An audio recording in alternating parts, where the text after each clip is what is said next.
Taking Control of Numbers with Michael E. Cohen. This is MacVoices. MacVoices is sponsored by Upstart, fair and fast personal loans. Go to upstart.com/MacVoices and find out how Upstart can lower your monthly payments. Welcome to MacVoices. This is the talk of the Apple community, and I'm Chuck Joyner. Folks, we're back with another update to a Take Control book that I think is one that is way too often overlooked. Not the Take Control book, the subject of the Take Control book. And I think we all, as Apple users, should pay a lot more attention to it. I'm talking, of course, about Numbers, the Apple-oriented spreadsheet, and Take Control of Numbers by Sharon Zardetto. Sharon couldn't join us this time around, but we have both the tech and copy editor, Michael Cohen, to walk us through this a little bit and tell us what's there, what's not there, and why we should be paying attention to numbers. Michael, great to have you sporting, as we record this, you have reason to celebrate the LA Dodgers. Yeah, we're about a little over 12 hours past the end of the National League Divisional Series, which was probably the most dramatic season and series I've ever seen. So, and the fact that the Dodgers won and that I am a lifelong Dodger fan allows me to wear this blue cap, which also keeps the light from reflecting in my glasses so much. So that's... Okay, so that's the sports report on this edition of MacVoices. We'll be doing weather next, and if you're watching this from the Bay Area, I feel your pain because as a Dodger fan, I felt the same sort of pain many years when you guys won. So you were both tech and copy editor for this book, and I think you've been that way for quite some time. Several editions, yes. Yeah, and so we always end up with these interviews saying, "Well, what's new?" And I think that's as good a place to start as any. What's new in this version of the book? And we also have a little bit of a story to tell about what is not in this edition of Take Control of Numbers. Well, first of all, one of the nice things about Take Control books when they're about particular applications, but generally Take Control books can come out in a number of versions over the years as they get revised. And each revision has a lovely thing right at the beginning which says, what's new? So if you forget what I'm going to tell you today, you can find it in the book itself right after the introduction. Anyway, what's Sharon really focused on this time around as Numbers went to version 11 for her, was a discussion of the color well. Let's see. In fact, I'll bring up my notes here because the color well, which is kind of important because so much in Numbers can be colored in a lot of different ways, and that can be really helpful when you're trying to isolate information if you use colors properly. So she talks about that a lot. Numbers added a bunch of options for adding titles and captions to anything on the page. Let me backtrack a bit. If you're an Excel user, you're familiar with spreadsheets. They take up the whole screen. Numbers isn't based on a spreadsheet. You call it a spreadsheet program, but it really isn't because it presents you with what are called sheets. And on these sheets, you can place tables, which are spreadsheets, and graphs, and artwork, and almost anything else. So it's a much different sort of environment where you can have 3 or 4 spreadsheets visible right in front of you on the same sheet. So color can come in really handy for that sort of thing. And titles and captions as well when you're putting stuff together on the page. And finally, she talks in a great deal of detail about the new Organize inspector, which allows you to sort your data in a lot of different ways and categorize it and omit stuff and bring other stuff in. And so that's one of the big things she focused on. And then minor things about the template chooser and the sidebar and inspectors. And a very useful numbers tool, the Smart View Strip, which lives at the bottom of the screen. And when you click on any cell, it shows you what's in the cell and gives you formulas you can apply to it and a bunch of other information. It's a useful little tool, and she goes into that in some detail. Now, as tech editor, one of my jobs is to go through the book as she describes features and provides examples, and try them all out to see if they work. And let her know, if she's misstated something and like that. So I've had to try out almost everything that's in the book in order to do my tech editing job. So, I'm reasonably familiar with that sort of thing. This is how I learn applications. I become a tech editor for a book about Okay. So a couple things here. First of all, look, let's just take care of the elephant in the room. If you are a heavy duty spreadsheet user, then you are familiar with Excel, and that's probably where you need to stay. Numbers is, I think, numbers is underrated for its abilities because, first of all, and you just said it, when I open up a sheet in Numbers, I'm not confronted with this endless scrolling of rows and columns. I've got a kind of a set working area. Now I can expand that area. I think I don't know what the limits are because I've never really taken them. They're beyond something you'd probably ever want to reach, Chuck. Exactly, which is where Excel comes in. So, I don't need column 12,765. I just don't. I'm never going to get there. So I really love Numbers for that. I love Numbers because of some of the things you said, the way that you can embed different things in it. It's a lot more multimedia friendly, if you will, which sounds really weird to be talking about a spreadsheet in a multimedia capacity, but I find it to be a much more welcoming workspace than Excel is. Well, there's two things to say about that. One is aesthetic and one is practical. Aesthetically, Numbers is just a much prettier program than Excel. It's nice to look at. It's easy on the eyes. More importantly, though, the fact that although multimedia doesn't seem to be a good match with a spreadsheet, spreadsheets don't live in a vacuum. They're designed for you to organize and calculate information and to present that information. And especially as you go up the executive food chain to present that information to your superiors, any illustrations, any additional information you can supply is useful to people who aren't actually building the spreadsheet themselves. And Numbers gives you all the tools to put other stuff on the page, charts, diagrams, textual descriptions, pictures, what have you, to help you illustrate what they're showing you. And if you've got the sort of superior who needs that help, it's a real godsend because you don't have to send a whole bunch of different documents up the food chain. Here, take this number spreadsheet, open it up, and the information's all in there. And again, that sounds, that sounds so Apple-like, and I guess it is logical since it's an Apple product. But it's a different way of looking at spreadsheets and the things that most of us do with them. And again, if you're a heavy duty user, then okay, maybe not. But that's up for you to decide. But for the rest of us, I feel like people don't open Numbers because they've been intimidated by Excel. And once you can just get them in there and do just a little bit of that first project or two, it's like, wow, this is actually kind of like Keynote. It's kind of fun to work with as opposed to drudgery. It can be an awful lot of fun, in fact, but I'm the sort of person who plays with software, so yeah. I mean, we one of those weird kids, who likes opening up the tool chest and see what all the tools do, and takes the house apart in the process. Okay, that makes you a perfect tech editor. Talk a little bit more, if you will, about the colorizing options, because I think I'm with you. I think that that is potentially super useful and will again be overlooked because some of the basics are that if you have a table presenting a lot of numbers, somewhere on that table you're going to be wanting to highlight certain numbers because they're like the totals or the averages. They're the result of other calculations on the sheet. And you've got the option there to colorize them in all sorts of different ways. And because Apple has all of these tools that it uses in other applications to color stuff, like in Pages and Keynote and elsewhere, they're in Numbers as well. So it's the same technology. And if you color a cell, you don't just get to choose from basic colors. You can actually choose colors that will harmonize with the other colors you're using on the sheet, because the color system is smart enough to say, well, here's some compatible colors for you if you want a whole color palette to use.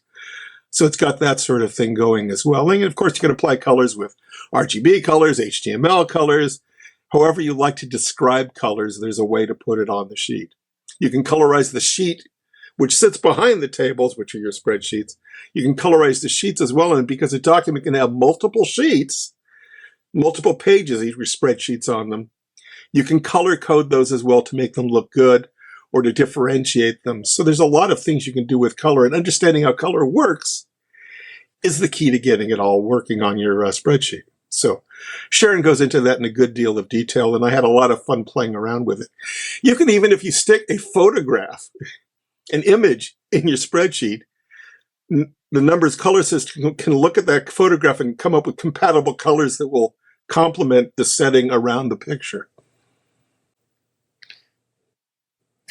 And that idea, I mean, I can think of one particular use that I had for numbers where it just became so much easier than using Excel, was to try to put together a basically a roster of people. Okay. Mm-hmm. Name, phone number, contact information, and a little bio. And then we wanted to put a photo in.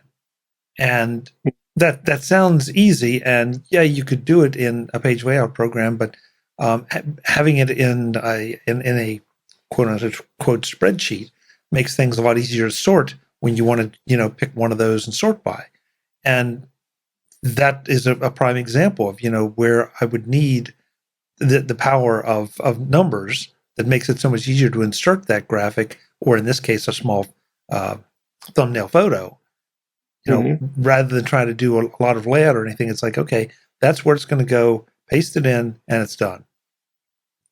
There's another use for colors as well, which come in really handy. On a live spreadsheet that you're fiddling with, you can set on any given cell conditions for how it should look depending upon the value that's in the cell. So if you're looking at a profit and loss statement, you can actually have it automatically change from red to black depending on, what the numbers elsewhere in the spreadsheet show you. So you can grade stuff that way, or can separate different categories of information because the cell will know what color it needs to be depending on what's in it. So that's a very useful feature. Yeah. A couple of times you've mentioned where you can have multiple spreadsheets on a sheet. Yes. Explain how that works and what that kind of looks like. Are the spreadsheets floating above the sheet? No, they're elements on the sheet. Think of the sheet as a big piece of paper. And on that piece of paper, you can glue on a table, which is a spreadsheet with rows and columns and do all the calculating. You can stick on a photograph. You can stick on one of the many shapes from Apple's media library, which you can fill with text. You can have several spreadsheets visible, several tables visible on the same sheet. If you want to compare two different sorts of things, here's the northeastern part of our company. Here's the southwestern part. Here are their, sales statements, and there'll be two separate tables, but they can be side by side. And it doesn't have to be one spreadsheet, it's several. And because you can have several sheets or several tables on a sheet, the cells in the tables can refer to other tables in the document, even on other sheets, because a numbers document can have multiple sheets, multiple pages, each with multiple tables on them and all sorts of other stuff as well. So it's sort of a presentation package for information, for numerical and sortable information is what numbers really is, as well as being a spreadsheet program with all the features, all the functions that you'd expect a spreadsheet program to have. Got it. So let's talk for a second about what's not in this edition of Take Control of Numbers and why. Well, Sharon fell afoul of the plague or the curse that I've been battling for years, which I call the Apple Works curse. And that is, for me, I've been doing Take Control of Pages for years. And it seems almost every time I come out with a new version or a new edition, within a week, Apple releases a whole new version of the program, which makes my book, if not obsolete, at least a little out of date.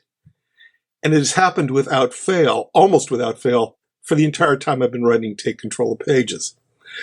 Well, it bit Sharon this time around. A week after she released Numbers 3rd edition 3.0, Apple released an update to Numbers, which includes a feature that people have been talking about for a long, long time that Numbers should have, something called pivot tables, which is an advanced feature which most people don't even know how to use. In fact, I'm not really sure how to use them myself, but Apple added that in, and so her book does not cover pivot tables.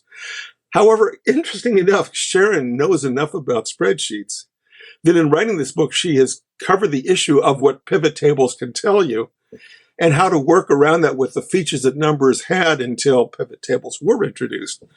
So you can still find out a lot about what pivot tables do just by following the book, even though it never actually shows you the pivot table feature. And if you don't know what pivot tables are, let's not go into it because that's sort of like high spreadsheet geekery. Well, that's a really good way to. I think I want that on a T-shirt. High spreadsheet geekery. But I can say one thing about pivot tables, that I know one particular CFO who is on a mission to ban pivot tables from their organization.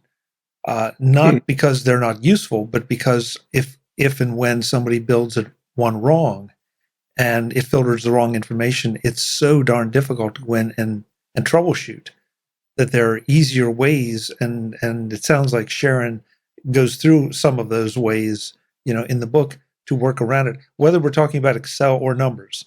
The CFO is not working in Numbers. They're working in Excel, and they prefer not to use it.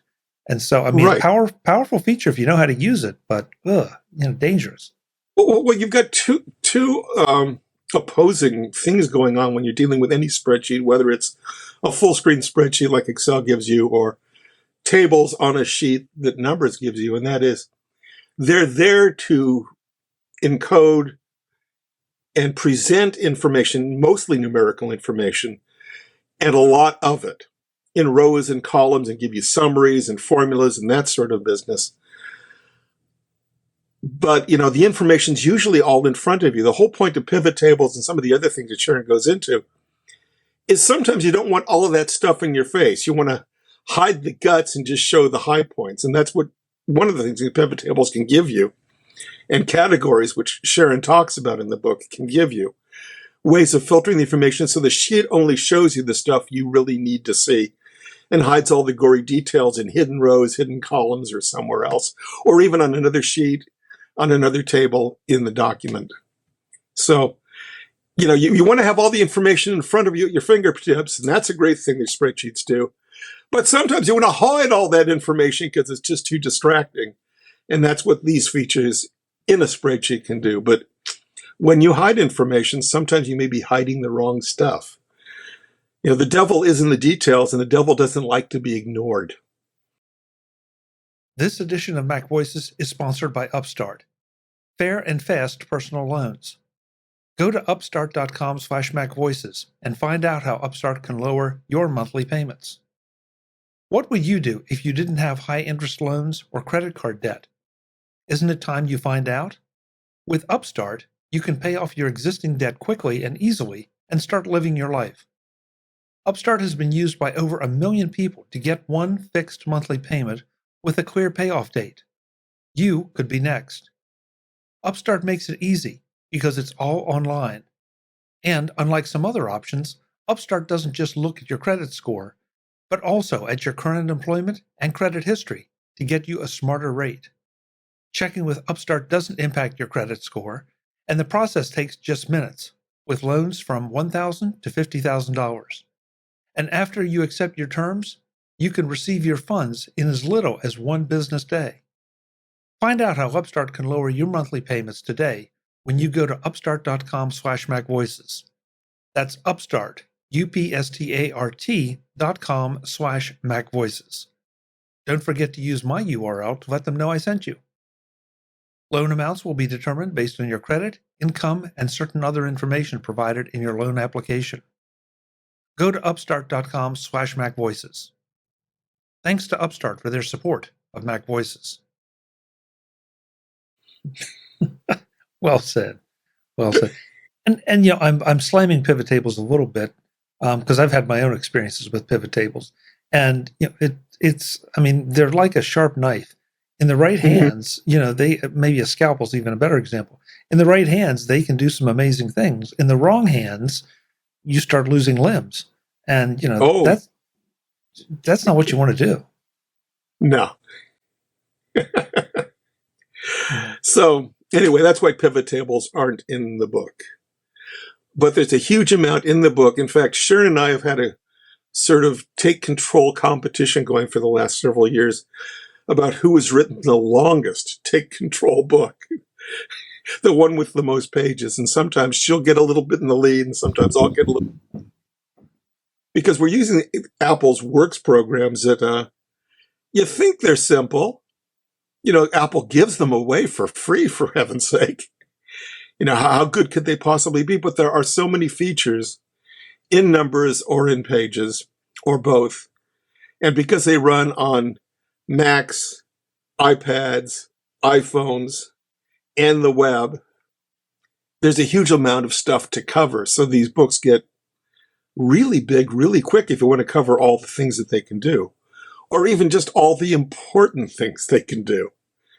So the books tend to be a little bit longer. But anyway, her Numbers book is not quite as long. It's within like 20 pages, so, but not quite as long as my most recent edition of the Pages book. So I guess I win there if that's winning.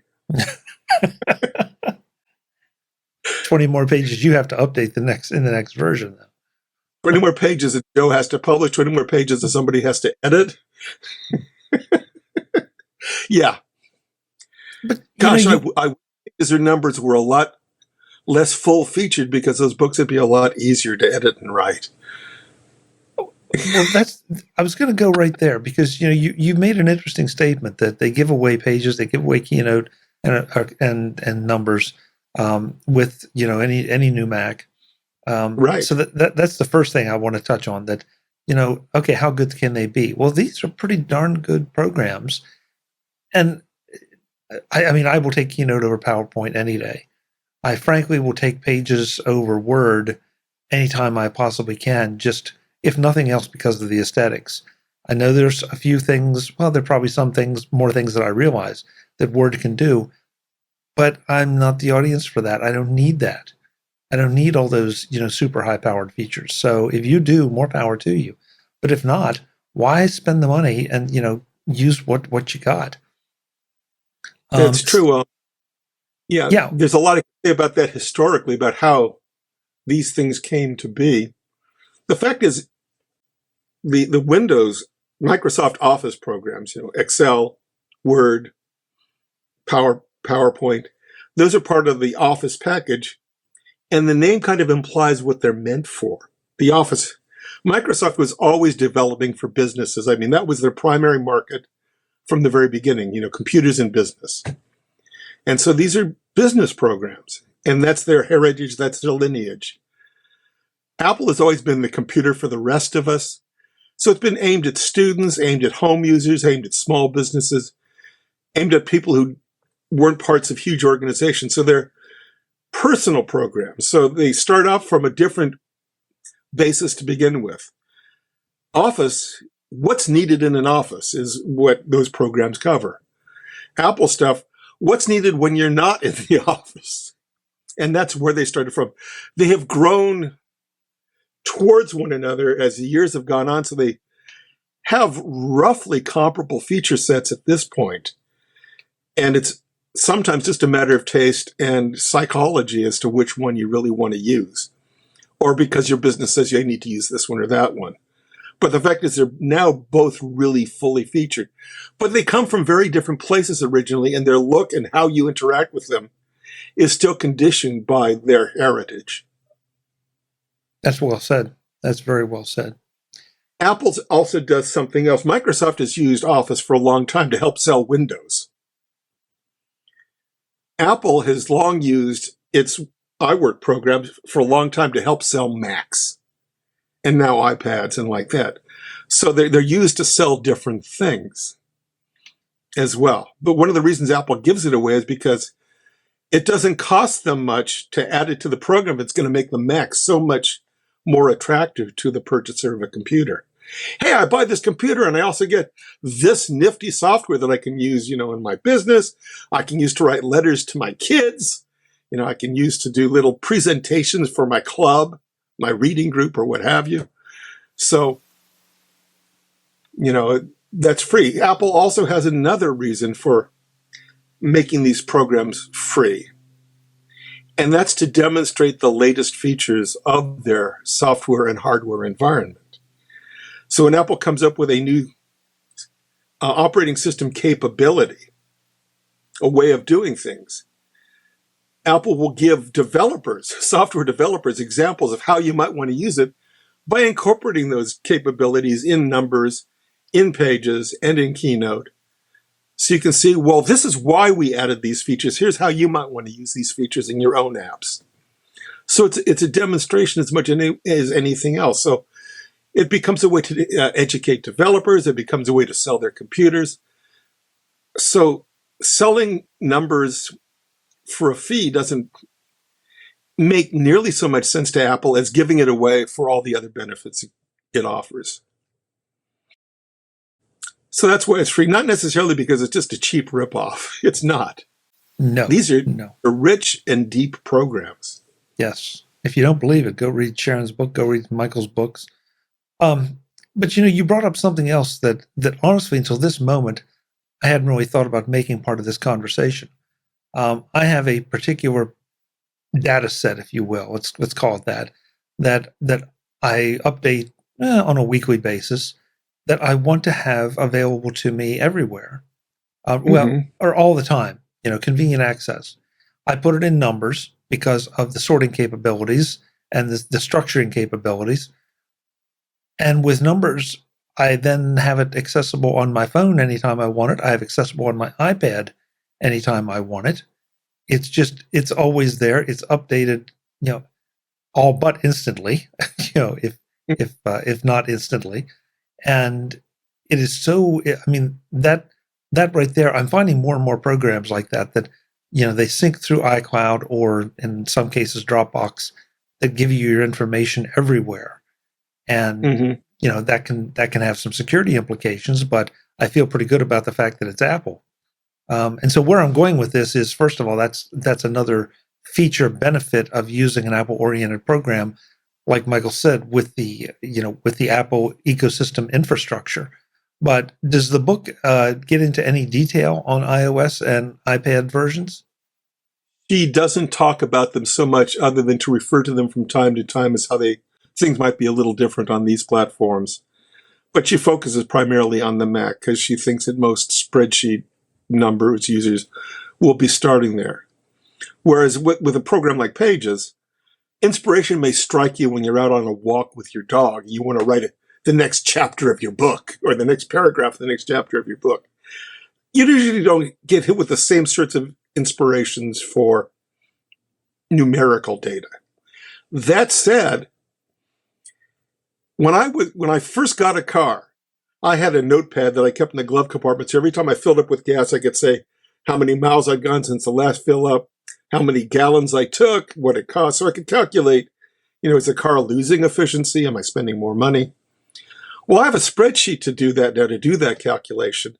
So every time I fill my car with gas, which is every few months because I don't go much of anywhere, I have my phone with me. So when I fill up with gas, I can plug those numbers right into my Numbers spreadsheet on my phone to update the log of how my car is doing. When I get back home, it's there on my Mac, so I can also update the chart that represents how my car is doing over time, because it's all connected. So yeah, I'm struck with occasionally numeric inspiration as well on the road. Yeah. I guess at the end of the day, Michael and I sound like we're trying to sell Numbers, and I guess we kind of are. I'd rather sell it on the idea that this is a tool that's sitting there right now on your Mac, on your iPhone, on your iPad, that you may not be taking advantage of. And, dig into it, play with it a little bit, see how it might work for you. And the best way to do it easily is to do with through Take Control of Numbers 3rd edition. Mm-hmm. That's pretty much my take on it as well. If you really like using Word and your business says to use Word, use Word. If you really like to use Excel and your business says to use Excel, or whatever situation unit says to use Excel, use it. But don't ignore this free stuff if you don't have those strictures put upon you, because you've got some pretty powerful tools right there at your fingertips that will do things you never thought you might want to be able to do. And I'm all for exploring what you have on the machine when you buy it to make your experience more interesting. You know, You've already paid for it, so why wouldn't you? it's there. Let's find out what this little thing does. I'm a great fan of just playing around and seeing what happens. Well, and one other thing too, as we wrap this up, I found that obviously I was using spreadsheets before Numbers came out, and I felt like probably 85%, maybe 90% of my knowledge about spreadsheets translated over just fine. Sure, there were a couple little things that the interface is different, and in my opinion, pretty much all those cases, I think the interface is better because it makes more sense on how to accomplish certain things. But all your formulas, the concept of building the formulas, using the functions, all that still works. So if you have that knowledge, then you're already probably, a long way there getting up to speed in Numbers. And if you're not, you can dig into Numbers, and if you decide that it's not for you or it's not powerful enough, then you can go over and transfer that knowledge back the other direction to Excel. So, mm-hmm. in my time, I must have used, and not just played with, but actually productively used for 1 or 2 months or longer, 20 or more different word processors, 10 or 15 different spreadsheet programs, and a bunch of multimedia and presentation apps. And over that time, I've learned that if you learn too much or you focus too much on the particular software package you're using and trying to get that all under the hood, you'll maybe miss some of the essential concepts which go beyond the one package you're using. Cells, rows, and columns, formulas, and formulas that refer to other cells, rows, and columns is a standard spreadsheet technique. It's not just something in Excel. When you come to a new spreadsheet program, you have to ask yourself, how do I do this particular thing that I know you can do in a spreadsheet because I used to be able to do it over there? So you can separate the concept of what is you want to do with the details about how you do it on that particular spreadsheet. It's like walking into a new kitchen. Oh, we keep the knives over here. We keep the pots over there. But you're still going to need the knives and the pots. You just have to know where to get them. Good example. What's the pricing and upgrade policy on this one, Michael? Gosh, I think it's a $14.99 for the book if you never bought it before. If you bought any of the most recent versions, I think there's a discount. I think it's as much as 50%. Don't hold me to it because I don't have to buy any Take Control books. They're for free. Well, okay, so then I'll steer everyone to takecontrolbooks.com to check out the pricing information. I think you're about right. That's sort of standard Take Control pricing, and of course there are always sales and bundles to be had. So by all means, please, folks, take advantage of those. If you have heard a recent version of Numbers and registered it with Take Control, you probably got an email telling you exactly how much the new edition will cost you. So that's always a good idea to register your Take Control books, because you can download new versions from the library that you have at Take Control. If there's updates, you can get the updates. You can even comment on the book. So there's a lot of ways, to get feedback and like that as well. So it's not a bad idea to register your Take Control books, especially because they're not copy protected. You can, put them on any device you like. There you go. And take them with you. Exactly. As I do. I've got a pretty large Take Control library on my phone. Yeah, I can imagine. Well, Michael, thank you for filling in for Sharon, because I definitely wanted to get the word out on this book. I just feel like Numbers is one of those underrated programs that could potentially be so useful to so many people. And Well, I'll tell you one thing.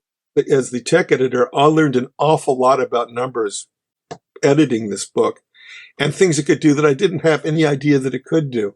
And one other thing I would like to point out is that Sharon is a huge fan of providing examples that you can work out on your own within the book to see how a feature works. So she won't just say, here's what this thing does. She'll give you a page or two of build a table, put this in, put this in, put this in, click here, add that formula there, and see what happens. So you actually can get live instruction from her book. She's very good at that, very educational teacher. Great. Great. One of her big strengths, and the fact is that she a stickler for details. She won't, gloss over details if she finds them at all interesting. They'll be there and explained, and she'll give you her opinion of them as well. Which I love editing her stuff, really do. Well, and that's kind of the Take Control trademark. This is not supposed to be a manual for Numbers. It's supposed to help you take control of it, to actually learn to use it. So, makes sense. Makes sense. Well, in the pre-show, Michael and I came up with another idea for another discussion. So he'll be back soon for that, if not for an update to Take Control of Pages. Which now that Apple's just come out with a new version of Pages, it's probably a good time for me to do an update before they come out with the next update and make my update obsolete, because that's the wheel to which I have been strapped. You could do worse. I could do worse. You could do worse. And it certainly helps me understand all the new stuff that these packages can do, because I have to talk about them. Thank you, Michael. It's a pleasure as always. Really appreciate it. You have a good afternoon, Chuck. You do the same.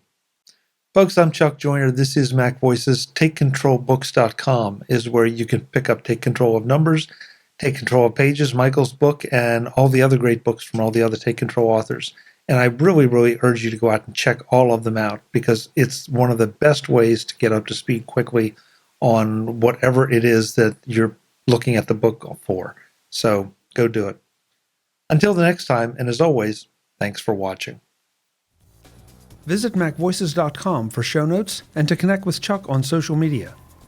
Get involved in our Facebook group or like our Facebook page, and get more out of your Apple tech with MacVoices Magazine, free on Flipboard and on the web.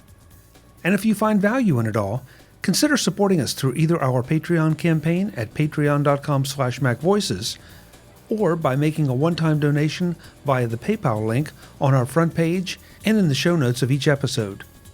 You will join these fine people who help bring you Mac Voices.